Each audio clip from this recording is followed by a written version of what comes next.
Сәлем достар. Егер бұрынғы кодты байқаған болсаңдар, бізде мындай қателерді табу қиын болатын. Мысалға, const a тең болады b десек, ол бізге бұрын айтпайтын да, b деген жоқ деген сияқты. Сондай сияқты қателерді бұрын айтпайтын. Бірақ қазір айтып тұр. b деген жоқ деп отыр. b is not defined. Оны кім айтып отыр? ESLint айтып отыр. Және де бұрын біз сохранить еткен кезде, мынаны басып format document деген кезде бізде мынаны мынандайға өзгертеді да, обычно. Бірақ это капец неприятно. Почему? Потому что маған мынандай болған қалаймын да, по дефолту. Сол сияқты әртүрлі форматинг және ошибкаларды тауып беретін екі бізде тул бар. Қателерді тауып беретін ол ESLint деп аталады. Міне көріп тұрсыздар. Мысалға console log a десек.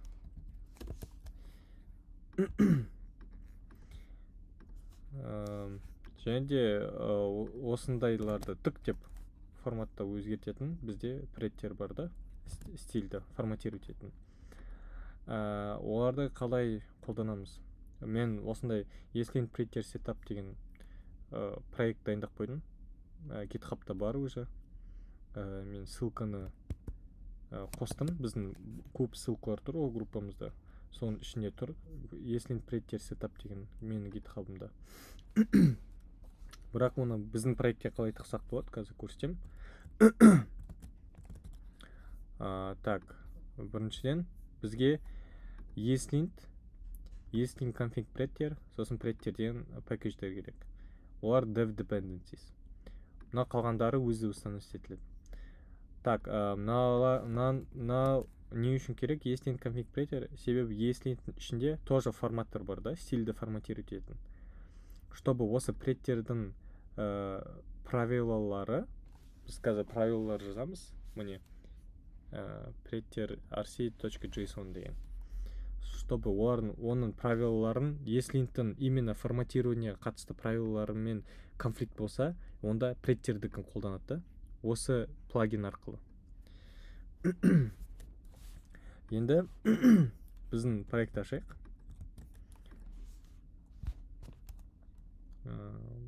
Code менде dev Labs Node.js beginner'де.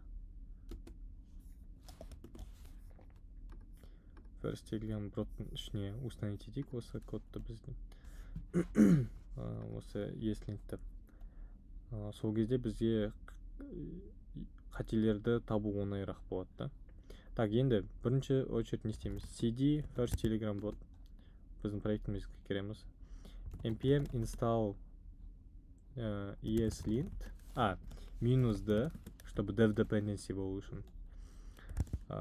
Сосын міне мынау ESLint config pretter, мен просто скопировать етем. ESLint config pretter. Сосын pretter. Установкасын күтеміз. Мына шығу керек қазір олар. Мына пока бір dev dependency бар, үшеуі де шығу керек. Сосын npm init ESLint config. Бұл чтобы базовый конфигтарын установить ету үшін. Сосын мына to check syntax, find problems and enforce code style деген үшінші вариант бар. Осылай стрелкаларды басып астыға түсеміз де, соны таңдаймыз. Enter. Сосын common.js require exports таңдаймыз. Себебі біз require, сосын exports деген нені қолданамыз ғой. Мына мысалы require деген қолданамыз, сосын exports деген қолданамыз да. Қайда exports? Міне exports қолданамыз. Бірақ басқа import-export жасаудың екінші түрі бар, ол import-export деп аталады. Бірақ біз оны қолданбаймыз да. Соның үшін мынаны таңдау керек бізге, екіншісін. Common.js деген. Enter. Сосын біз ешқандай фреймворк қолданып отқан жоқпыз. React, Vue.js деген сияқты. Сондықтан none of these. Does your project use TypeScript? No да, қолданбайды. Where does your code run? Node. Браузер емес, Node'тың ішінде, сондықтан Node'ты таңдаймыз, астыға түсіп. Сосын use a popular code style дейміз. Now answer questions about your style деген.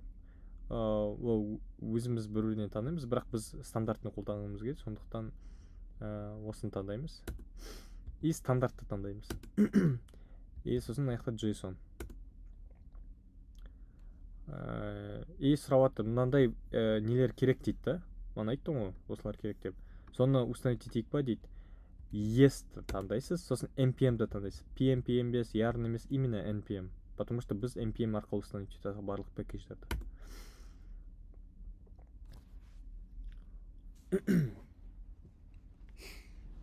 Установка болғанын күтеміз.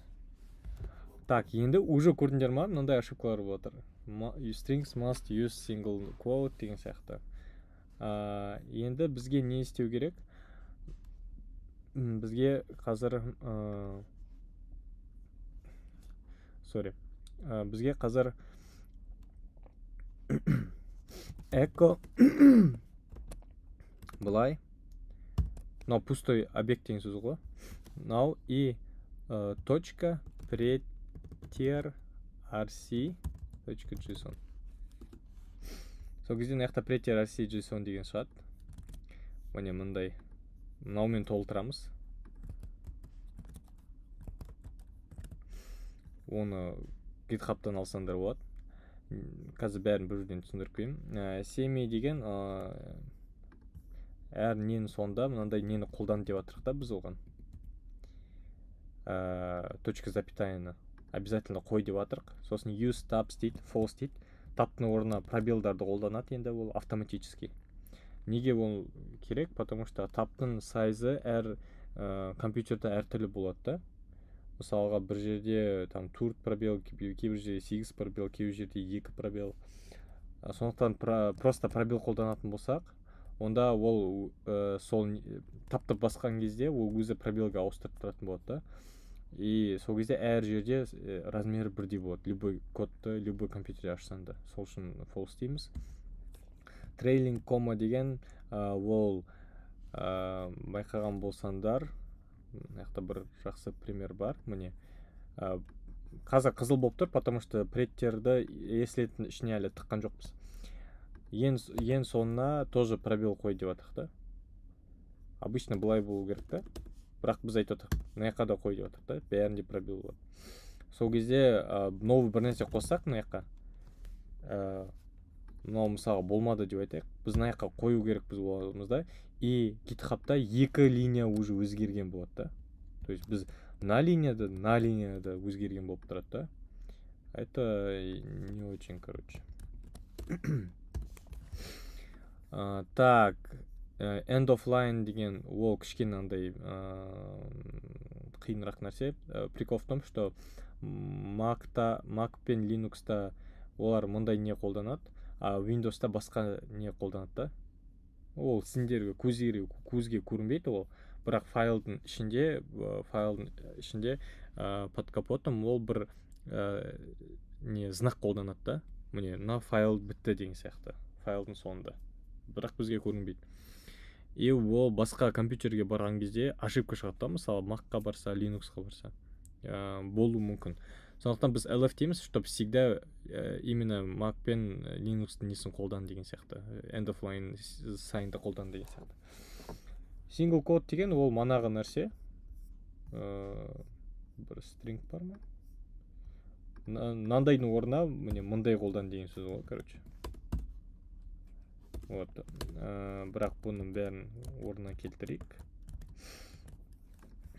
Сосын tab width деген мана айттық қой, тапты басқан кезде размері всегда бірдей болсын деп 2 деп қоямыз, и ол всегда 2-ге айналып тұрады. Так, окей. Енді қалай ESLint-ің ішіне біз спреттерін қосамыз. Мына жаққа кіреміз, ESLint RC-ға кіреміз. Мына жақта стандарт деп тұр. Соны массивтің ішіне тығамыз.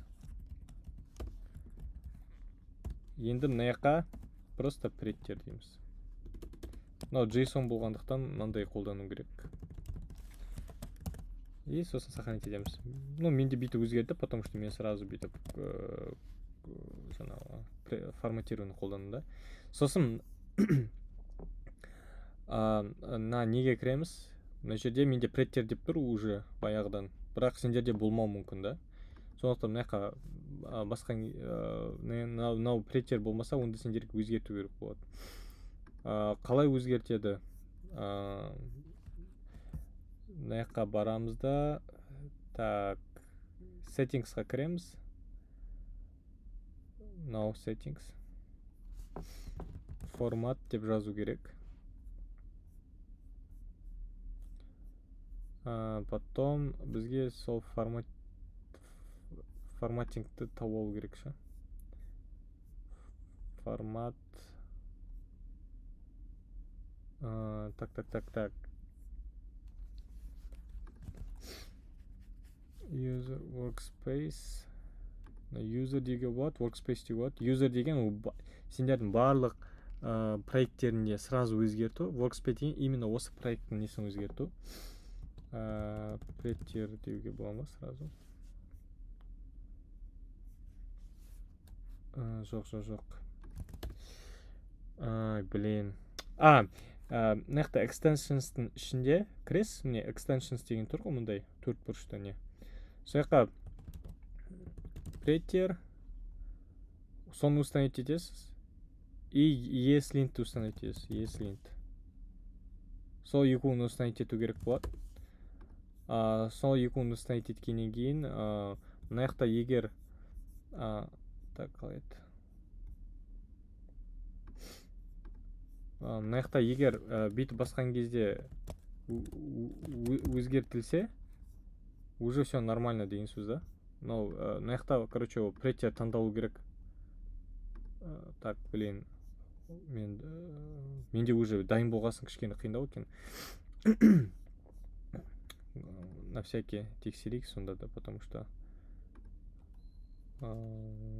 текст эдитор, форматинг и ignore max computation, да, render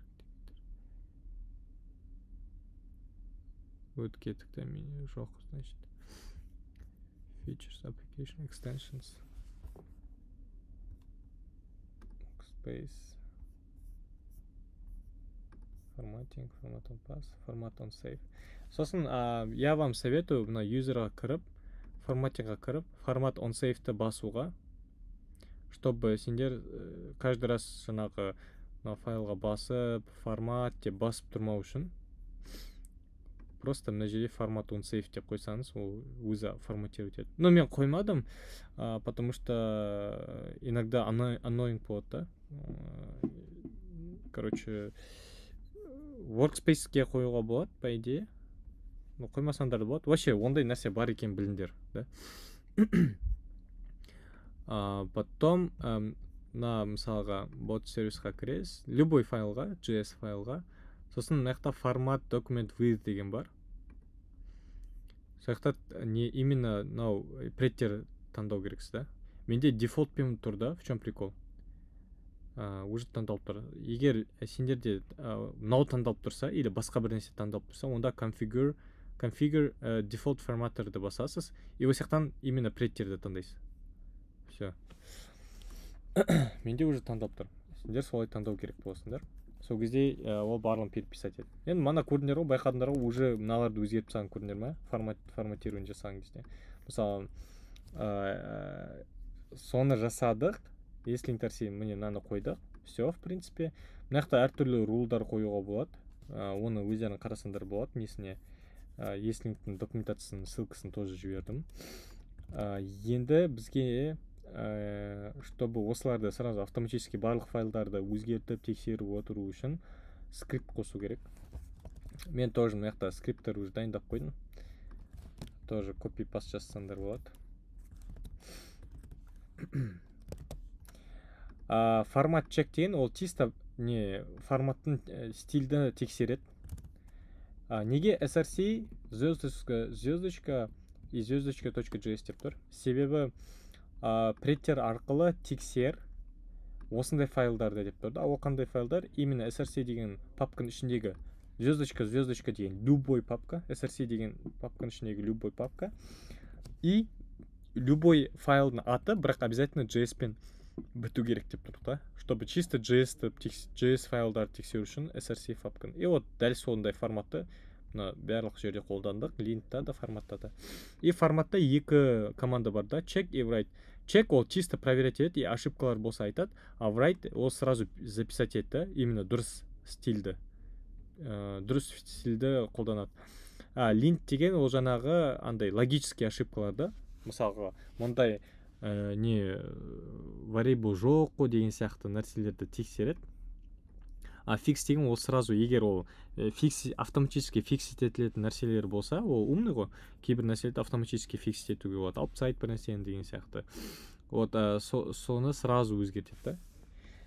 Енді қалай қолданамыз соларды? npm package.jsonды сохранить етуге ұмытып кетпеңдер. npm run format check. Енді міне қараңдар, src admin.service.js ішінде бір ошибка бар. Соның ішіне кірсек,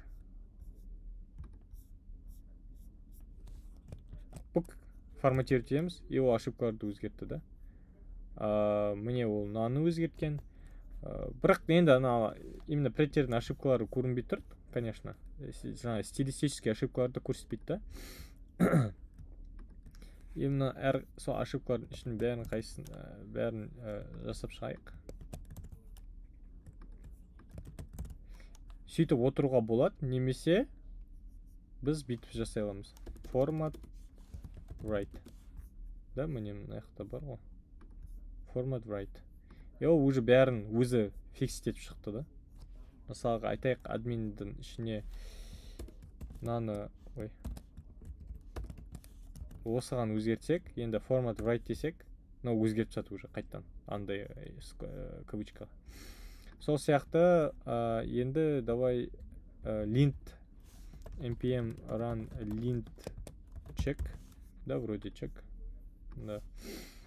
Қандай ошибкалар бар екен көрсет. Ошибкалар жоқ екен. И егер бір ошибкалар болса, фикс деп көре аласыз. Бірақ ол автоматически не болғандықтан ол идеально болмауы мүмкін. Ішінде сендерге керек емес нәрселерді өзгертіп тастауы мүмкін да. Поэтому мен қолмен решать етем обычно. Но все равно осындай команда болғаны керек. Тоже удобно. Так, ну все, в принципе. Git add -a. Тағы да бір нәрсе, как раз git add -a дегенде есіме түсті. Бізге енді екі файл керек. Точка, preter, ignore. Обязательно аты осындай болу керек. Сосын точка, ESLint, ignore. Оның ішіне, git ignore'ның ішіндегі барлығын тығамыз.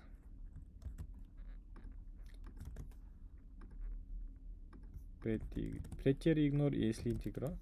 Ол просто мына нелерді жасаған кезде, проверкаларды или там фикс жасаған кезде осы файлдарға тиіспейді. Вообще ему пофиг ол файлдарға. Так, ну, в принципе, мынаны еще false ауыстырар едім мен. Браузер false.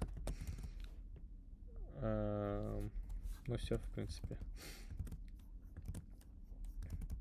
Git ignore сияқты файлдар ғой. Просто жаңағы ESLint'ға бір претерға, чтобы игнорировать. Git add -a.